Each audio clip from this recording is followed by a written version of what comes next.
Hi, everyone. Judge Andrew Napolitano here for Judging Freedom. Today is Friday, October 13th, 2023. Larry Johnson and Ray McGovern return for our weekly Friday afternoon intelligence roundtable. Larry, Ray, thank you very much for being here. Larry, I'll start with you. What is the explanation for the massive intelligence failure on the part of the Israelis last weekend? We don't know. It depends. It's not even clear that necessarily it was an intelligence failure. To say it's an intelligence failure could mean one of several things. Either that they absolutely had no warning, no information at all, or they had the information, but they ignored it.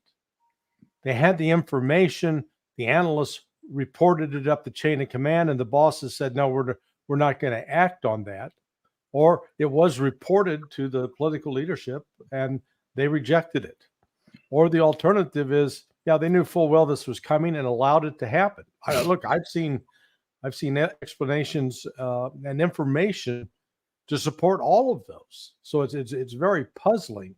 What is clear is that the system that Israel had in place at the border that required constant 24/7 monitoring and quick reaction units and military response didn't happen.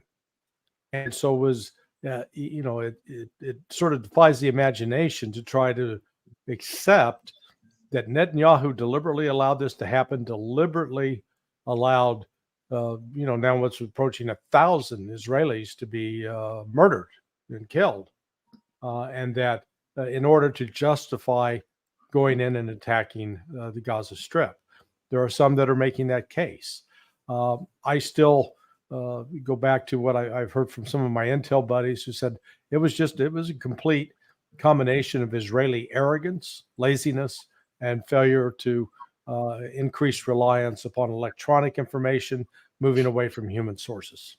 Ray, I'm going to get back to Larry in a minute about what evidence, if any, there is that Bibi Netanyahu knew about this. Could he have looked the other way, knowing his own people were going to be slaughtered, and he has the pretext for leveling Gaza and ridding it once and for all of Hamas? Netanyahu? Yes. Of course he could have. But I lean toward Larry's latter explanation.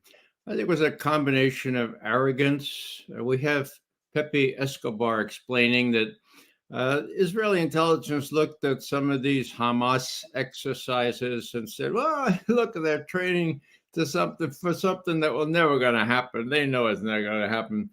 So there's a lot of hubris, exceptionalism. And I think I lean toward that explanation. I don't think that this was in any manner an excuse for Netanyahu to do what he's going to do now. And I think that, when you talk about the Egyptian warning and all this business about Congressman McCall, well, I saw that first on Reuters. I mean, McCall may say that he was briefed by the intelligence people, but Reuters had that story. And so, the business about McCall reiterating is really interesting because McCall is saying, whoa, the Egyptians say, well, this could be maybe Netanyahu deliberately looked the other way. That's significant. So it's kind of complicated. Larry's right what he first said. We don't know for sure, but I lean toward Larry's latter explanation that, this was a combination of defects in the system and arrogance to think that Hamas could ever do this. Yeah. Jack Devine, who rarely agrees with you guys, basically agrees on that. He didn't call it arrogance. In fact, he rejected the word, but his description was basically the way you just described it, Ray. This could never happen. They can't do this to us. I mean, I think that is arrogance. The other is, this is the Phil Giraldi view, an uber reliance on AI and not enough reliance on human intelligence. We're going to play the blame game clip. This is a question to Admiral Kirby. and the Q&A are being watched by my friend and former colleague at Fox, Neil Cavuto, who has on his show Admiral McCall, who comments on what Admiral Kirby said. It's about a minute, 10 seconds. Take a look. Can you speak to the reports that Israel was warned by Egypt? I can't. McCall from Foreign Affairs made that allegation this morning, saying that that was something that members were told on the Foreign Affairs Committee. So, has that been discussed at all, or is that something you're looking into?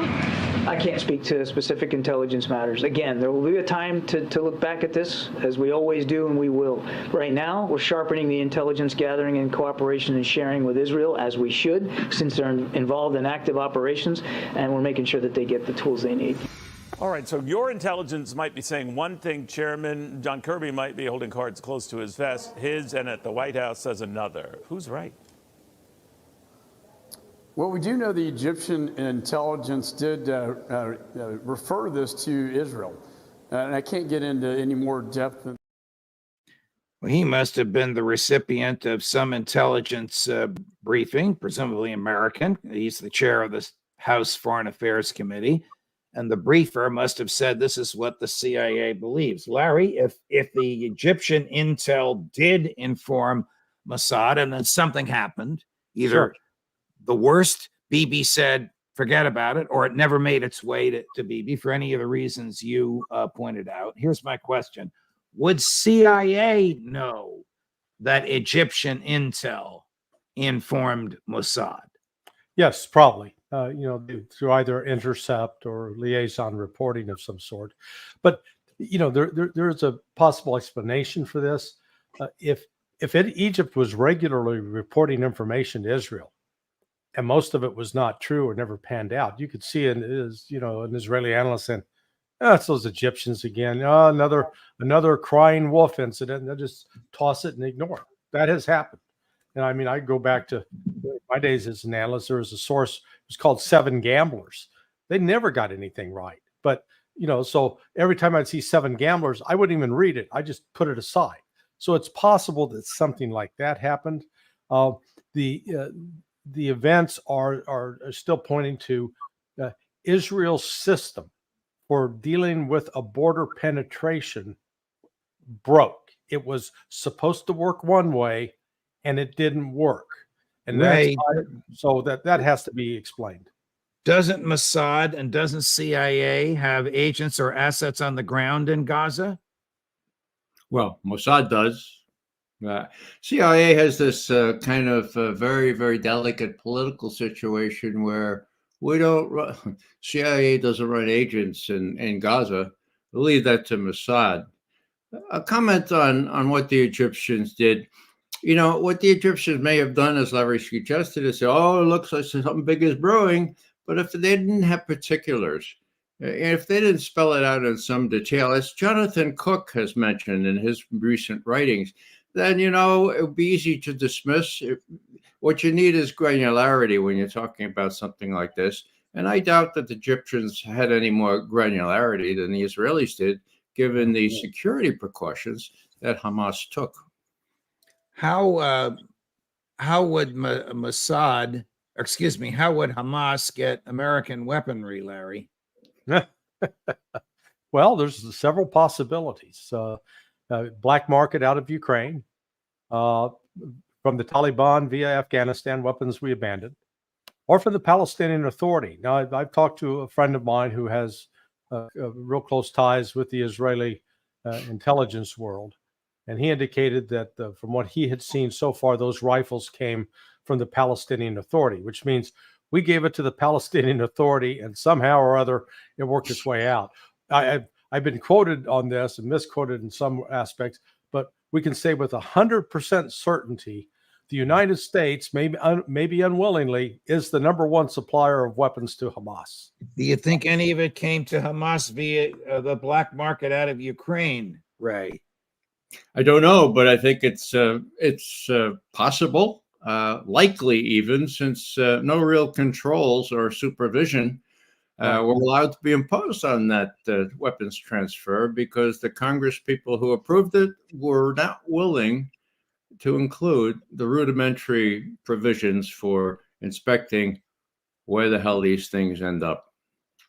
I want to get back to Bibi Netanyahu for a minute. His character, what he has on the line. I'm of the view that his prime ministership is over as soon as the war is over. That whatever he did or permitted to happen, intentionally or by indifference or incompetence, was the greatest attack on Israel in its history. But I have to play for you our two close friends, each of whom did a dance on Bibi's head. So I want you to see these. First is Phil Giraldi, just a little while ago, and then we'll run Scott Ritter from 2 days ago. Let's start with Phil. Well, in my personal opinion, I think Bibi Netanyahu is capable of anything. He's a liar. He's a thief. He basically, as far as I believe, the Israelis knew about 9/11 before it happened. They didn't warn the United States, their closest and best ally, and they allowed 3,000 Americans to get killed because Netanyahu felt it would tie the United States to Israel in terms of its war on terror, and he felt it was a good thing. That's my judgment, based as an intelligence officer at that time, that is basically what occurred. So I give Netanyahu no credit for humanity or anything else, and I think he's quite capable of killing some of his own people to get what he wants. Hold off on Ritter. Is this a standard intelligence community view of Netanyahu, Ray? I think it's a universal view from anybody who's been paying attention for the last couple of decades. Netanyahu believes he's got the U.S. wrapped around his little finger, just as Ariel Sharon did. And we have General Scowcroft testifying to that, saying, Sharon has George W. Bush mesmerized. He's got him wrapped around a little finger. Scowcroft's words. Scowcroft left then as head of the Intelligence Supervisory Board, the Board for Intelligence Supervision. So, it's an open secret. We have videotape of Netanyahu bragging about how the Americans can always be moved in the direction that I want them to be moved. Now, we'll have to see if that's still the case, because America has not got the heft or the influence that it used to have. We have the prospect of not a two-front war now, but a three-front war. And in his perpetual arrogance, Jacob Sullivan says, we can do that. We can do two-front. Well, we can handle a Middle East too. We'll throw them all in. We'll do them all together. Give me a break. Yeah, it's Secretary Austin said the same thing, standing next to the defense minister of Israel, that we are able, quote, to project power, not to bring about peace, to project power in more than one venue at a time. Larry, and then we'll run Ritter. Is Netanyahu cutthroat enough to allow his own people to be slaughtered in order to give himself the upper hand? Politicians have known to do that. Again, I don't know firsthand on this. What we do know is that Netanyahu was funding in the past through Qatar Hamas. He played a direct role in making sure that Hamas stayed alive and viable as a political entity.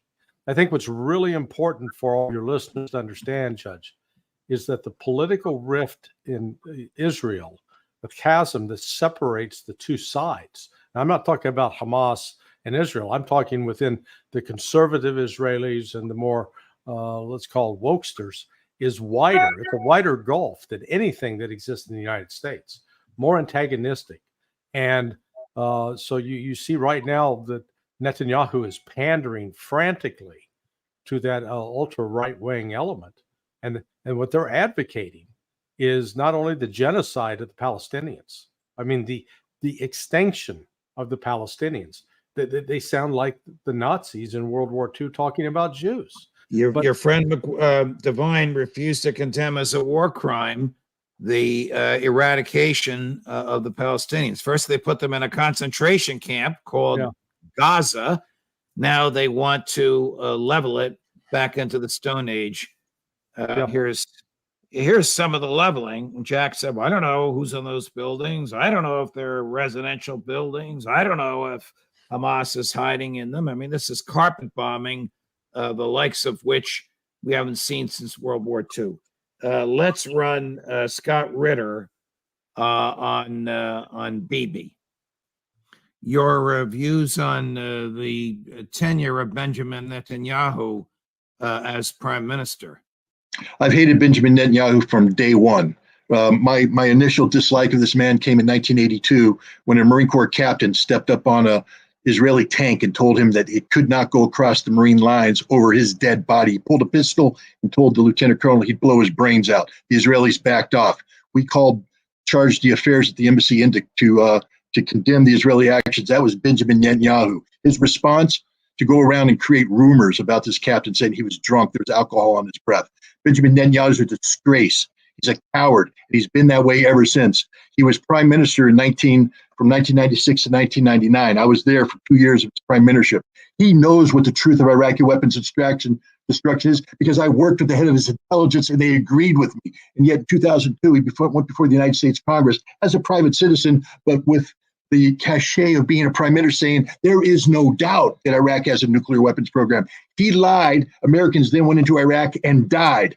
Benjamin Netanyahu has the blood of thousands of Americans and hundreds of thousands of Iraqis on his hands. And now he's the war criminal prime minister of Israel. He's responsible for all this violence. He's the man who empowered Hamas to take over in Gaza in 2006. He did it. He's the one. So let's just remember who the ultimate criminal is in all of this. And his name is Benjamin Netanyahu. He was there at the creation and empowerment of Hamas in order to be a resistant authority to the PLO, Larry. Yeah, well, and Cy Hirsch has an excellent article out on that, saying that, hey, Bibi's on his way out. This entire affair, where we keep treating it like it's new, and yet if you go back to like 2014, when the Israelis went into Gaza again after 3 Israeli youths had been kidnapped, it was the same thing. They start killing Palestinians. The bodies of Palestinians pile up. International opinion then turns against Israel in a very decided fashion, and Israel backs off. And they're doing the same stupid stuff now. And instead of targeting those who carried out the murders of the dancers, the civilians, they go out to punish the entire Palestinian population in Gaza. And Israel ends up being its own worst enemy. And I understand Scott's emotion on this. He's had practical experience dealing with some of Bibi Netanyahu's duplicity. Ray. Yeah, I just want to comment that I think we all agree that Benjamin Netanyahu is not our favorite person, but he's incredibly important. He's very strong, and he has a personal stake in what happens here.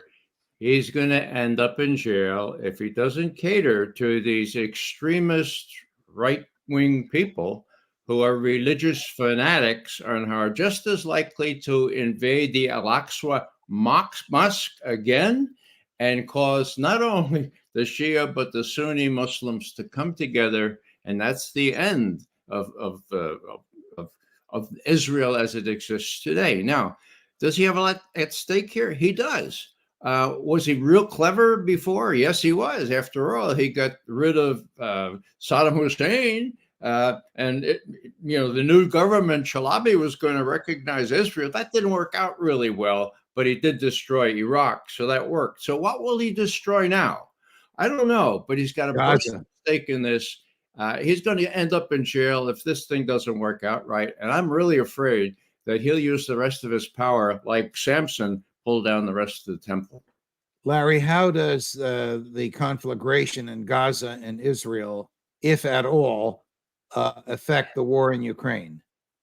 It means the Ukraine's at the rear of the line. They're not going to get the weapon systems. I mean, I laughed at Austin's remark that, oh, we can fight a two-front war.